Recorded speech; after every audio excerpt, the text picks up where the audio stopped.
Sorry, I have to make the video in two parts because I didn't know the YouTube upload from webcam only lets you do 14 minutes and 59 seconds. uh, anyway, as I was saying before, I'm going somewhere with the fact, hey, ¿qué pasó? It's YouTube video importance of language learning. He's like, eh. Anyway, my friend reminded me of this because he said like, oh, I'll learn English later, and I was like, no, it's because it's so hard and because it takes so long. You have to start as soon as possible with whatever's comfortable with you. It could be 10 minutes of listening a day. It could be just learning a little bit in your own language about the language that you're learning. Just getting into the culture. But really, the first step of learning of culture is learning the language, because then the culture will follow suit. Like, I don't know a lot about Japanese culture, but if I know the language, I'll be a little bit more comfortable than if I didn't know the language at all. Like, if I went into to Turkey or Russia or somewhere where I don't know the language at all, I would be really, I'd be so bogged down with trying to learn the language, I wouldn't be able to absorb the culture at all. I would just be really confused and try to get a taxi or something and just go places. But I mean, really, once you learn the language, then you're comfortable with it. Anyway, where I'm going with this is that people always say what's the point of learning Japanese? Nobody uses Japanese. I was like, a ton of people use Japanese. They're one of the world's biggest business trade in the world economy. So if you learn the language, you'll be able to talk openly with people about business. Let's say if you were in America and you both were speaking English, if you weren't able to communicate with your potential business partners, then how would you be able to do business? If you can't relate with somebody, or understand each other's ideals and say, hey, we're on the same page, let's do business together. If you weren't able to do that, a successful business really isn't about a good idea, is always important. You have to have something solid that'll sell itself. But that being said, if you can't be on the same page with somebody you're going to partner up with, someone who might be able to add a lot of innovative ideas, and they have resources that you may not have. If you can't communicate effectively in English, which is your both common language, then how are you supposed to do business? And the same set. That take that even further into another language. If you can't, really, you've seen it in a lot of movies. People doing business. They go out for a few drinks and talk about. They don't even talk about the business at first. Maybe they just talk about what their morals are, and if you can get on a personal level with somebody, then you'll be able to go far in business, is my belief. And I have a lot going for me, but I'm very bad at implementation. I say the last minute. I came up with 3 hours of innovation a while ago, and it's basically not really anything that's special. It's just I was basically coming up with I was working on I'm working on a novel, and I came up with that it's easier to write if you restate what your idea is, if you rethink everything. You think about it. Okay, now that this happened to the character, how does that affect the rest of the story? And so you rethink it, and then you re-implement it is the final step. And it's not really any 1, 2, 3 step. It's more it's just how my brain works.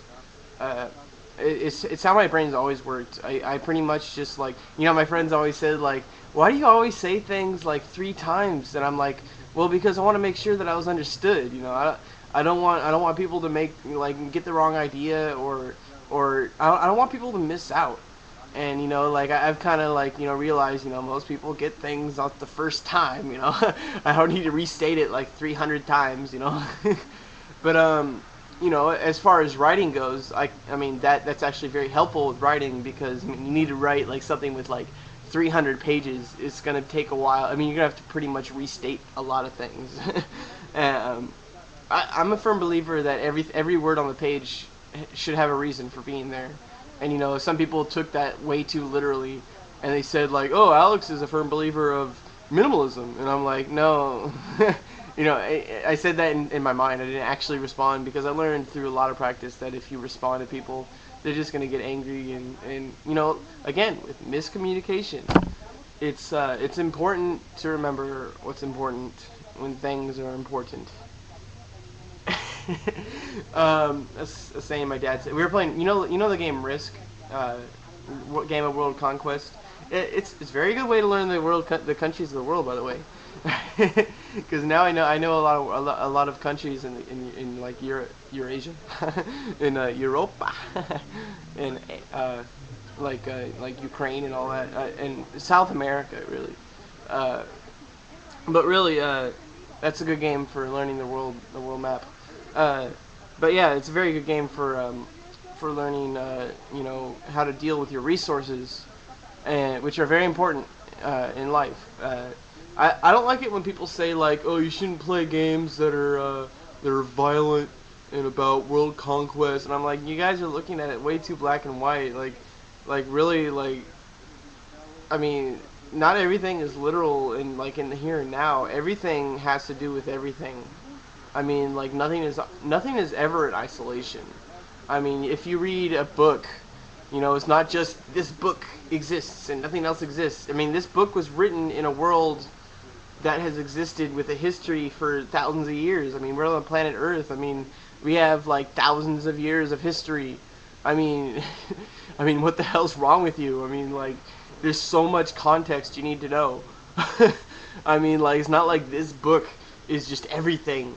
And I'm gonna, you can take that to apply to anything. And the one thing I was thinking of just now, I didn't think of it when I first was saying it. I don't have an agenda really. I just ramble on and go on. I restate, rethink, and re-implement.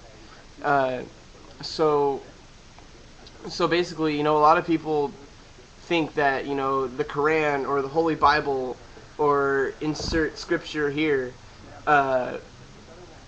They think that it exists only on itself, and if you actually read those books, you'll understand that. I mean, if you actually take them to heart, they actually say that the world around you, and loving people, and it's not about the book, it's not about the text, it's about. I mean, it was written so that you could understand and have connections with people. That's what God is. God is inside you. It's you. We're all children, though. I mean, with language, I'm a child. I still consider myself a child in English, and we're all just children. Like if I'm in like my first semester of Spanish, and I'm listening to Spanish every day. I try to talk in Spanish as much as possible. I read a lot in Spanish. And I go to class to learn grammar and just to be around other people who are learning Spanish, and the teacher who had a lot of experience. He's lived in Argentina, he lives in Greece, all this stuff. Like, it's good to have different levels of input, and that's why I think it's I feel kind of uncomfortable because me and him disagree. We haven't disagreed outwardly, but inwardly I've disagreed with a lot of stuff. He's more, I believe there's like two main levels of, types, archetypes. Two main types of language learners. There's the natural language learner who likes to input-based learning. If you go to Link, or if you Steve Kaufman. And Moses McCormick on Laoshu 505,000's channel, or and Link is Linguistic. Very good. I agree with those two. I believe I'm more along that type of learner. I'm a naturalist. I like input based learning. I like reading. I like listening. I like listening to other people. I like forming everything based on the picture as a whole, the Triforce, if you will. Zelda had it going, the Triforce. There's the power of three. The triangle's the most structurally sound object in the world, and if you go into Christian belief, there's the Father, Son, Holy Ghost. It's the power of three.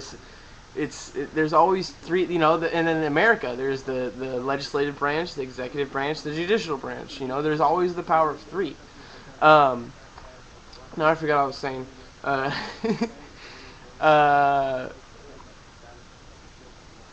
I was talking about shit.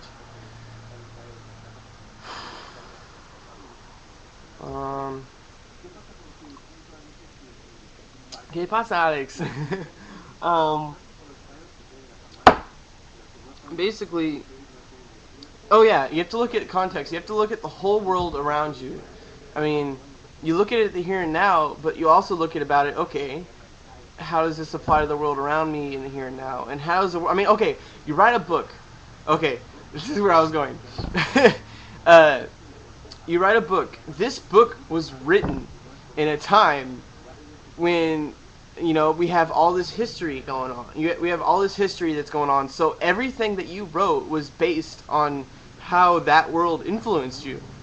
So it's not like you're not really going to come up with anything really original or unique. It's more like you're going to have your specific view on the take. That's why you can say like, oh, then that means that we're all just zombies and we're all just robots repeating things and we're all just you're just regurgitating information and stuff like that. I'm like, chigao.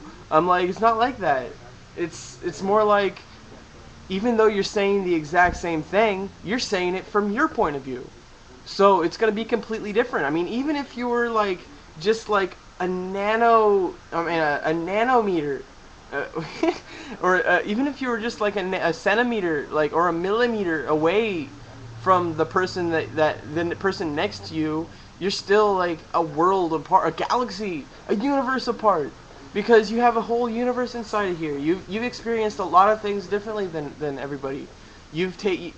First of all, you can say that, like, every time you meet a point, you branch off and you choose this path, and then the next point you meet another branch, and then you choose that one. Even if you took the exact same path as somebody, you still saw everything on that path differently. I mean, it's impossible to have the exact same experiences as someone else. Like, you and like 3 other people can watch the same movie and all get something different out of it. And my friend was like, I only have 2 minutes, I'm going to finish with this. I was talking to my friend Tony on Facebook. He's my friend, and I've been my friend for a while. Anyway, for like 10 years from high school. Anyway, I want him to work on my book, because me and my friend Brandon from high school are working on that book at Flappy36 on Google Docs. I put the summer writing thing. That's it.